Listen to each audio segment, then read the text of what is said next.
నమస్కారం శ్రీ సత్య ప్రేక్షకులకి శుభోదయం. నేను నారాయణ రెడ్డి. మనం ప్రతిరోజు దినపత్రికలో ఉన్న ముఖ్యమైన వార్తలను విశ్లేషించుకునే కార్యక్రమం కాఫీ టైమ్ సెపెండ్స్కి స్వాగతం. ఈరోజు మనతో ఉన్నారు సీనియర్ జర్నలిస్ట్ పొన్నూరు వెంకట శ్రీనివాసరావు గారు. మరి వారి ముఖ్యమైన విశేషాలు ఏంటో చూద్దాం. నమస్కారం గురువు గారు. Good morning. Very good morning and welcome to coffee time. Thank you. సరే హెడ్లైన్ చూద్దాం, తర్వాత జిల్లా వార్తలు. ఓకే, సో ముందుగా సాక్షిలో చూస్తే పెత్తందారి పోకడలు అంటరానితనమే. నిన్న సామాజిక సమతా సంకల్ప సభలో సీఎం వైఎస్ జగన్మోహన్ రెడ్డి గారు వ్యాఖ్యలు చేశారు. కుల అహంకార వ్యవస్థలపై నా పోరాటానికి అంబేద్కరే స్ఫూర్తి. సామాజిక సమతా సంకల్ప సభలో ముఖ్యమంత్రి వైఎస్ జగన్. ఓకే, ఇక అద్భుత శిల్పం జాతికి అంకితం. అంబర చుంబనం స్టాట్యూ ఆఫ్ సోషల్ జస్టిస్ ఆవిష్కరణ సంబరం.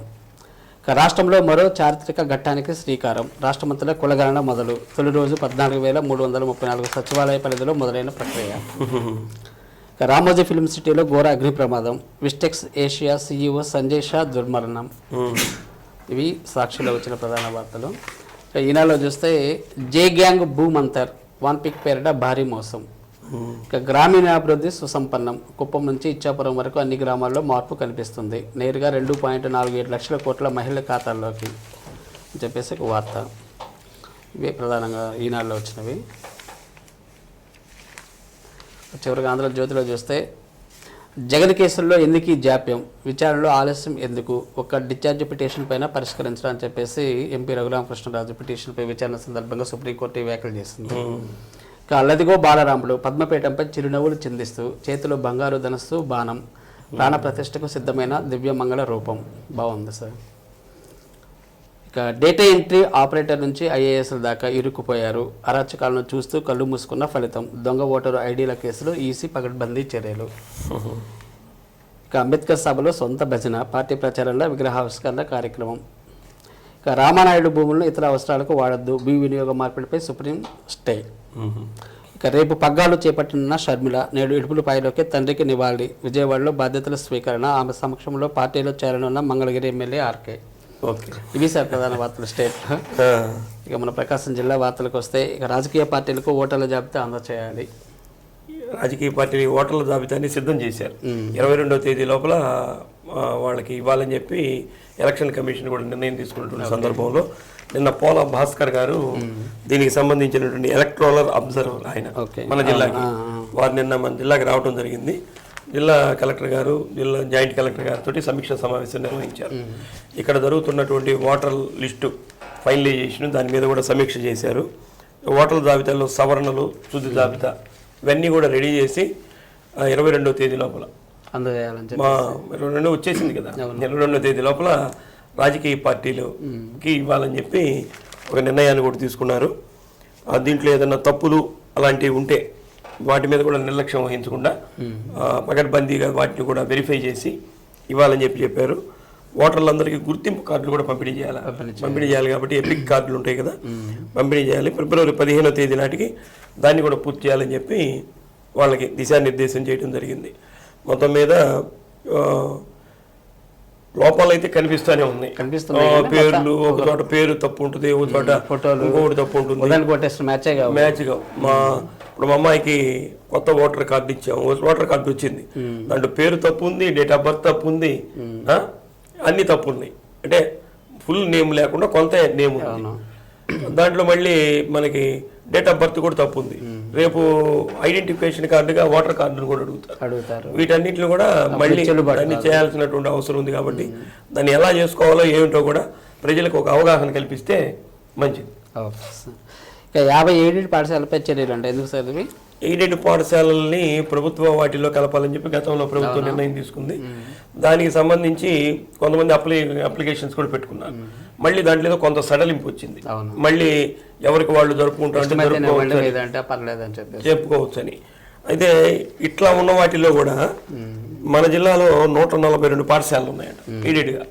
అయితే 50 పాఠశాలల మటుకు 10 మంది పిల్లలు కూడా లేరు.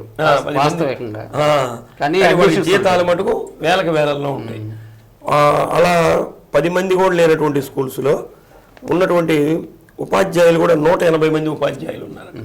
కాబట్టి ఆ 10 స్కూల్స్ని కూడా క్లోజ్ చేయాలని చెప్పి విద్యాశాఖ ఒక నిర్ణయానికి వచ్చింది. మనకి జిల్లాలో ఉన్నటువంటి అధికారులు కూడా వాటి మీద ఒక ఉత్తర్వులు కూడా జారీ చేశారు. వెంటనే వాటిని క్లోజ్ చేసి దాంట్లో పనిచేస్తున్నటువంటి వాళ్ళకి ఏంటంటే మిగతా స్కూల్స్లోకి అడ్జస్ట్మెంట్ చేస్తారు. ఉపాధ్యాయులకు వచ్చినటువంటి నష్టం ఏమి ఉండదు, కానీ వాళ్ళని వేరే స్కూల్స్కి ట్రాన్స్ఫర్ చేస్తారు. మొత్తం మీద ఈ 50 ఎయిడెడ్ స్కూల్స్ని క్లోజ్ చేస్తున్నట్లు ఒక వార్త అయితే వచ్చింది. దీన్ని విద్యాశాఖ అధికారులు చర్యలు తీసుకోవాలని చెప్పి కోరుతున్నారు. కొన్ని గుర్తింపు లేని పాఠశాలలు ఏం చేస్తాయంటే ఇలాంటి స్కూల్స్లో అడ్మిషన్స్ రాపిస్తాయి సార్. చేపిస్తారు.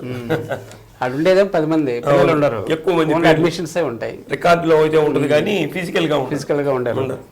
ఇక వచ్చే నుంచి కందులు కొనుగోలు అంటే సార్ స్టార్ట్ చేస్తారు. కందుల కొనుగోలు అంటే మన జిల్లాలో ఎక్కువగా కందులు పండిస్తారు, పొగాకు పండిస్తారు, పత్తి, అవన్నీ మినుములు కూడా పండిస్తారు. అయితే ఇది సీజన్ కావాలి కొనుగోలు దీనికి పబ్లిక్ మార్కెట్లో ఎంత రేట్ అయితే ఉంటుందో అంత రేటుకి కందులు కొనుగోలు చేయడానికి ప్రభుత్వం కూడా నిర్ణయించిందట. అంటే దానికి గిట్టుబాటు ధర అనేది కాకుండా పబ్లిక్ ఓపెన్ మార్కెట్లో ఎంత ఉంటే అంతకి వీళ్ళు కూడా కొంటారు. అంటే కందులు అనేది ప్రభుత్వం కొనుగోలు చేయాలని, ఎందుకంటే మనకి ఈ రేషన్ కార్డుల ద్వారా కూడా కందిపప్పు ఇస్తారు కాబట్టి దానికి అవసరం కూడా ఉంటుంది. కాబట్టి ఓపెన్ మార్కెట్లో కొనేదానికి చర్యలు తీసుకుంటారట. ఇది ఫిబ్రవరి నాటికి కందులు వస్తాయట పంట. కాబట్టి ఫిబ్రవరి నుంచి దీన్ని కొనుగోలు చేసేదానికి దానికి సంబంధించినటువంటి కేంద్రాలు కూడా ఏర్పాటు చేస్తున్నట్లు జేసీ కె శ్రీనివాస్ తెలియజేశారు. వాటి ద్వారా అలానే కందులు, ధాన్యం సేకరణ, ధాన్యం కూడా పంట వచ్చేసింది కదా, ఆ ధాన్యం సేకరణ, తుఫాను వల్ల నష్టపోయినటువంటి రైతులకు ఇన్పుట్ సబ్సిడీ ఇవ్వాలి, దానికి సంబంధించి ఈ మొత్తం మీద కూడా నిన్న సమీక్షా సమావేశం నిర్వహించారు. మొత్తం మీద ఈ కందులు కొనుగోలు చేయటం, ఈ ధాన్యానికి కూడా ఒక గిట్టుబాటు ధర ఇస్తారట. గిట్టుబాటు ధర ద్వారానే కొనుగోలు చేస్తారు. కాబట్టి రైతులు దళారుల మాట నమ్మి మోసపోవద్దు, ప్రభుత్వం ద్వారానే దీన్ని అమ్ముకోవాలని చెప్పి సూచన చేస్తుంది. మినిమం సపోర్ట్ ప్రైస్ అనేది ఒకటి ఉంటుంది. మినిమం సపోర్ట్ ప్రైస్ ధాన్యానికేమో మినిమం సపోర్ట్ ప్రైస్, కందులకేమో ఓపెన్ మార్కెట్ ఎంత ఉంటే అంత ఇస్తారు. ఓకే సార్, ఇక 22 సెలవు ప్రకటించాలని చెప్పేసి అంటున్నారు సార్. 22 బాలరాముడి విగ్రహ ప్రతిష్ఠ ఉంది కదా సెలవు స్కూల్స్కి ఏం జరిగిందంటే నిన్నటి నుంచి స్కూల్స్ ఓపెన్ చేయాలి, దానికి మళ్ళీ ఎక్స్టెన్షన్ చేసి 22 వరకు చేసి 22 వరకు అంటే 21 ఓపెన్. కాబట్టి ఎడిదిరిగి 2 రోజులు అన్నదానంగా సెలవులు ఇచ్చారు. కాబట్టి ఆ 22 కూడా సెలవు ప్రకటిస్తే ఆ రోజు లైవ్ కార్యక్రమం జరుగుతుంది అయోధ్య నుంచి. ఈ లైవ్ కార్యక్రమం జరుగుతుంది కాబట్టి ఉపాధ్యాయులు అలానే స్టూడెంట్స్ వీళ్ళందరూ కూడా చూసేదానికి అవకాశం ఉంటుంది. ఇది ఒక అరుదైనటువంటి సంఘటన.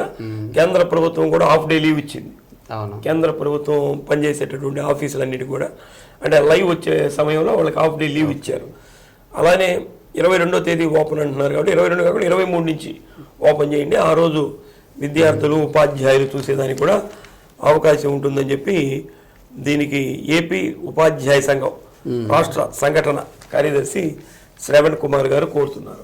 మరి దాన్ని ఎలా పరిగణలోకి తీసుకుంటారో చూడాలి.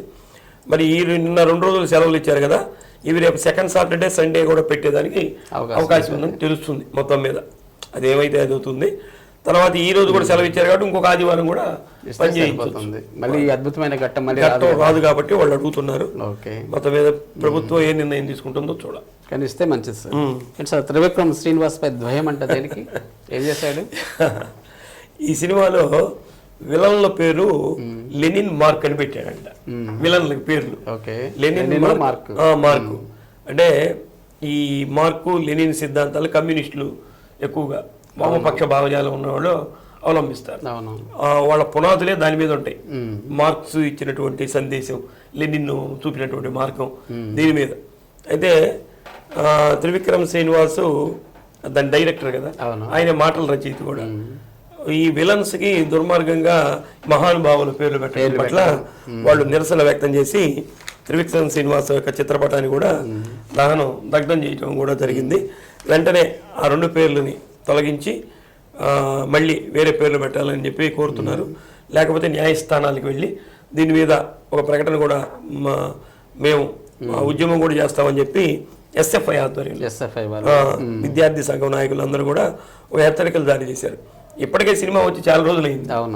మరి ఇన్ని రోజులకి దాని మీద ఎందుకు వాళ్ళు చూసారో అర్థం కాలేదు. కానీ మొత్తం మీద ఇలాంటి మహానుభావుల పేర్లు పెట్టడం కూడా అది కావాలని పెడతారు, లేకపోతే ఏదో ఒక వివాదం చేసుకొచ్చి జనాలు పెడతారు. ఇదేని కాదు, పేర్లు కూడా పెడతారు. కాబట్టి అన్నిటి మీద స్పందిస్తే బాగుంటుంది. ఇలాంటివి నెగటివిటీని క్రియేట్ చేసి జనాల్లో పాపులారిటీ. ఇప్పుడు ఈ సినిమాకి దీని ద్వారా ఒక ప్రచారం వచ్చింది. ఇప్పుడు కొత్తగా చూడనటువంటి వాళ్ళు కూడా ఏముందో చూద్దామని వెళ్తారు. ఇది కూడా వచ్చింది సార్, మడత పెట్టి దాని మీద కూడా వివాదం వచ్చింది. ఫ్యామిలీ తోటి వెళ్ళాలి అంటే ఇబ్బందిగా ఉంటుంది అయినా కానీ అదే వీళ్ళు విద్యార్థులు చేస్తున్నటువంటి ఉద్యమానికి ఒకసారి పరిశీలన చేసి ఆ 2 పేర్లను తొలగించి, వాళ్ళు ప్రపంచంలోనే బాగా పేరున్నటువంటి లెనిన్ మార్క్స్ సిద్ధాంతం అంటే అందరూ అనుసరించాల్సినటువంటి విషయం, ఫాలో కావాల్సిన వాళ్ళ పేర్లు పెట్టడం అనేది ఇది ఇబ్బందికరమైనటువంటి విషయమే. వీళ్ళు చేసేటువంటి పోరాటంలో కూడా న్యాయం ఉంది కాబట్టి దాన్ని తొలగిస్తే మంచిది. ఇక బకాయిలు ఇవ్వకుంటే మళ్ళీ ఉద్యమం చేస్తామంటున్నారు. యూటీఎఫ్ ఆధ్వర్యంలో నిన్న అత్యవసరంగా వాళ్ళు ధర్నాలు రాస్తారోకోలు కూడా నిర్వహించడం జరిగింది. గతంలో వీళ్ళకి 15,000 కోట్లు ఇవ్వాలట ఉపాధ్యాయులు. అయితే ఆ బకాయిలు దీని మీద 3 విడతలుగా వీళ్ళు ఉద్యమం చేశారట. ఉద్యమం చేస్తే 3 విడతల ఉద్యమం ఫలితంగా మీకు బకాయిలు ఇస్తామని చెప్పి ప్రభుత్వం ఒప్పుకుంది. అయితే దాంట్లో 800 కోట్లే ఇచ్చిందట. అంటే ఇంకా 700 కోట్ల రూపాయలు బకాయిలు ఉన్నాయి. కాబట్టి ఆ 700 కోట్ల బకాయిల కోసం మళ్ళీ ఉద్యమాన్ని చేపట్టారు. నిన్న ప్రకాశం భవనం దగ్గర ర్యాలీ అంతా నిర్వహించడం, చర్చి సెంటర్లో మానవహారం ఏర్పాటు చేయడం, మన ఒంగోలులోనే కాకుండా వివిధ ప్రాంతాల్లో కూడా 10 కేంద్రాల్లో నిన్న నిరసనలు ఇవన్నీ కూడా తెలియజేశారు. వెంటనే ప్రభుత్వం కనుక చర్యలు తీసుకోకపోతే ఉద్యమాన్ని ఉధృతం చేస్తామని చెబుతున్నారు. ఏదైనా సరే జనవరి ఆఖరికి వచ్చేసాము, ఫిబ్రవరిలో నోటిఫికేషన్ రాబోతుంది. ఏ సమస్య తీరినా సరే నోటిఫికేషన్ వచ్చే లోపలే తీరాలి, లేకపోతే నోటిఫికేషన్ వచ్చిందంటే ఏమి ఉపయోగం ఉండేదానికి అవకాశం లేదు. ఇక దండలు కాదు పథకాలు కావాలి ఏంటి సార్ అది? నిన్న ఈ దళిత హక్కుల పరిరక్షణ సమితి ఆధ్వర్యంలో ఒక నిరసన కార్యక్రమాన్ని అంబేద్కర్ విగ్రహం దగ్గర ఏర్పాటు చేశారు. ఈ దళితులకు సంబంధించి అనేక సంక్షేమ పథకాలు రద్దు చేశారట గవర్నమెంట్ వచ్చిన తర్వాత, గతంలో ఉన్నటువంటివి అవన్నీ రద్దు చేసి ఇప్పుడు అంబేద్కర్ గారి విగ్రహం పెట్టడం వల్ల దళితులకి న్యాయం చేసినట్లు ఏమి కాదు. అంబేద్కర్ ఆశయాలు ఏదైతే ఉంటాయో, దళితుల సంక్షేమ పథకాలు ఏవైతే ఉంటాయో అది కొనసాగిస్తే అంబేద్కర్కి ఘనమైనటువంటి నివాళి. వీళ్ళకి ఇచ్చేటటువంటి పథకాలు ఇవన్నీ 125 అడుగుల పాతాళంలోకి తొక్కేసి 125 అడుగుల విగ్రహం పెట్టినందువల్ల అంబేద్కర్కి ఇది ఇచ్చేటటువంటి నివాళి కాదు. దళితులకి సంబంధించినటువంటి అన్ని సంక్షేమ పథకాలు అమలు చేసినప్పుడే ఆయనకి ఇచ్చేటువంటి ఘనమైన నివాళి. నిన్న దళిత హక్కుల పరిరక్షణ సమితి ఆధ్వర్యంలో మన ఒంగోలు చర్చి సెంటర్లో ఉన్న అంబేద్కర్ విగ్రహం దగ్గర నిరసన తెలియజేసి ఆయనకి వినతి పత్రం ఇవన్నీ కూడా అందజేశారు. కరెక్టే సార్, అడిగింది. రోడ్డు భద్రతా నిబంధనలు ఉల్లంఘిస్తే చర్యలు. రోడ్డు భద్రత సంబంధించి ప్రతి నెలకు 2 నెలలకు ఒకసారి కూడా ఒక సమావేశం నిర్వహిస్తారు. దీని మీద నిన్న కూడా ఆ కమిటీ తోటి జేసీ కె శ్రీనివాసులు గారు నిర్వహించారు. అయితే మంచి ఒక పాయింట్ దీంట్లో ఉంది. ఆటో వాళ్ళకి వాళ్ళు ప్యాసింజర్లు ఎక్కించుకోవాలంటే ఒక పాయింట్ దగ్గర ఎక్కించుకోవాలి. ఎక్కడంటే అక్కడ ఆర్టీసీ బస్సులు ఉన్నాయి, ఎక్కడంటే అక్కడ ఆపడగా వాళ్ళ పాయింట్ ఎక్కడ ఉంటుందో అక్కడే ఆపుతాడు. ఒకవేళ మనం చెయ్యెత్తినా కూడా ఆపరు. అట్లానే ఈ ఇది ఆటోలో కూడా పాయింట్ సెంటర్స్ ఏర్పాటు చేయమన్నారు. లేకపోతే చాలా ప్రమాదం, ఎక్కడ చెయ్యెత్తితే అక్కడ ఆపేస్తారు. మనం ఎన్నుకున్నటువంటి వాళ్ళు ఏం కావాలో కూడా అర్థం కాదు. చాలా ప్రమాదాలు దీనివల్ల కూడా జరుగుతున్నాయి. అదొకటి మంచి పాయింట్ రైజ్ చేశారు. అలా ఏర్పాటు చేయడం కూడా మంచిది. అలా కానిటువంటి వాళ్ళ మీద చర్యలు తీసుకోవడం కూడా ఇంకా మంచిది. అలానే ఇప్పుడు నగరంలో ఎక్కువగా స్పీడ్ బ్రేకర్ కంటే ఆవులు, పశువులు, కుక్కలే కనిపిస్తున్నాయి. ఎక్కడ పడితే అక్కడ రోడ్ల మీదే అవి ఆసనాలు వేసుకొని పండుకోవటం ఇవన్నీ చేస్తున్నాయి. వాటి మీద కూడా ప్రత్యేక దృష్టి పెట్టమన్నారు. వీటన్నింటిని కూడా ఊరు బయట వదిలేసే విధంగా చర్యలు తీసుకోవాలని చెప్పి ఆదేశాలు కూడా జారీ చేశారు. ఎక్కడికక్కడ వేగ నిరోధకమైనటువంటి సెంటర్స్ ఇప్పుడు పెడతారు కదా, సిగ్నల్స్, అవన్నీ కూడా ఏర్పాటు చేయటం. క్రాస్ రోడ్స్ వచ్చే దగ్గర ఏంటంటే గీతలు పెడతారు, ఎల్లో గీతలు పెడతారు, జెబ్రాస్ క్రాస్ అలాంటివి కూడా ఏర్పాటు చేయమని చెప్పి సూచించారు. మొత్తం మీద ఇవన్నీ చేస్తే మంచిదే, చేయాలి సార్. కార్పొరేషన్ సిటీలో ఉన్నామనే భావనే కలగట్లేదు, పల్లెటూరులో ఉన్నట్టే ఉన్నాము. Okay sir, anyway thank you very much sir, విశ్లేషణ అందించారు. Thank you.